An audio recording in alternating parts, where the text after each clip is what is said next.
We'll also discuss what is Cubism, and we will tackle the history background, key artists, characteristics, key ideas, Cubism artworks, and hermeneutics. So first, let us tackle the history background. Cubism formed in the midst of Pablo Picasso's shocking 1907. Figures were represented as complex configurations of volumes and planes where backdrop and foreground merged. These artists used various vantage points to divide images into geometric shapes. The movement was one of the most groundbreaking of the early 20th century as it challenged Renaissance depictions of space, leading almost directly to experiment with non-representation by many different artists. Who are the key artists of Cubism? First, Pablo Picasso. Second, George Braque. Third, Fernand Léger. Fourth, Juan Gris. And lastly, Robert Delaunay. Let's go on the characteristics of Cubism. First, the analytic Cubism. It was the first official phase of the movement, and it was characterized by chaotic paintings or fragmented subjects rendered in neutral tones. So, example, George Braque, Still Life with Metronome in 1919. So, Picasso also applied the principles of analytic cubism to his sculpting practice, culminating in a collection of busts and figures that emphasize the phase experimental approach to perspective. Second is the synthetic cubism. It is the movement's second phase, emerging in 1912, lasting until 1914. During this time, Picasso, Braque, Gris, and other artists simplified their compositions and brightened their colors palette. So, an example, by Juan Gris, Still Life with Bordeaux Bottle in 1919. It showcases an interest in still life depictions rendered as either paintings or collage art. Let's go on the key ideas of Cubism. Cubism paved the way for non-representational art by putting new emphasis on the unity between the depicted scene and the surface of the canvas. These experiments would be taken up by the likes of Piet Mondrian, who continued to explore their use of their grid, abstract system of lines, and shallow space. In the second phase of Cubism, synthetic cubists explored the use of non-art materials as abstract signs. Their use of newspaper would lead later historians to argue that instead of being concerned above all with the form, the artists were also acutely aware of current events, particularly in World War I. Cubists explored open form, piercing figures and objects by letting the space flow through them, blending background into foreground, and showing objects from various angles. And some historians have argued that these innovations represent a response to the changing experience of space, movement, and time in the modern world. The first phase of the movement was called the analytic cubism. The artists abandoned perspective, which had been used to depict space since the Renaissance, and they also turned away from the realistic modeling of figures. So let us go with the Cubism artworks. So what is Cubism artworks? It was a groundbreaking new approach to the representation of truth conceived around 1907 to 1908 by Pablo Picasso and George Braque.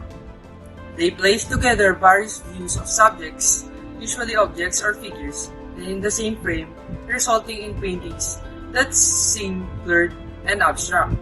So let us look at George Braque's Mandora, 1909 to 1910. So it was a prominent example of analytic cubism because it was all dark, seduced tones, and interweaving planes, representing a tiny hood called a mandora.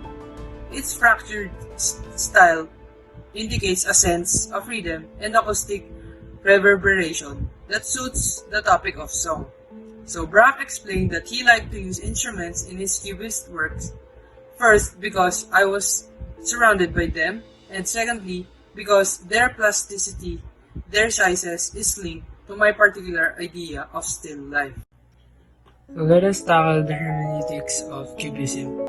Cubism was an effort by artists to restore the outdated forms of Western art.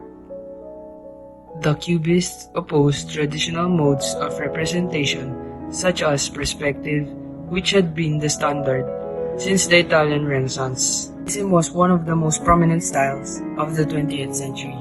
It is usually accepted to begin around 1907 with Picasso's celebrated painting The Musée d'Avignon, which featured elements of the Cubist style.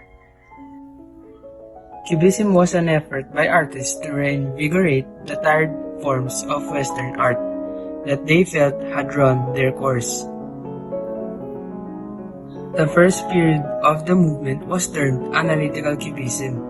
In the second period of Cubism, Synthetic Cubism practitioners investigated the use of non-art materials as symbolic signals. Next is the world before the text. Cubism was partially inspired by the late work of the artist Paul Cézanne, in which he can be seen drawing things from subtly different points of view. Cubism may be seen to have evolved in two distinct phases, the early and more analytical Cubism, and the latter period of Cubism known as Synthetic Cubism. Their goal was to create a new way of thinking that embodied the modern era. Cubism has inspired many other forms of visual art, including Orphism, Futurism, Vorticism, Supremacy, Constructivism, and Expressionism. Cubism continues to influence the work of many modern artists who still use the stylistic and theoretical elements of this style. Let's analyze the painting Les Demoiselles d'Avignon by Pablo Picasso. It was painted in 1907 and it is the most famous example of Cubism painting.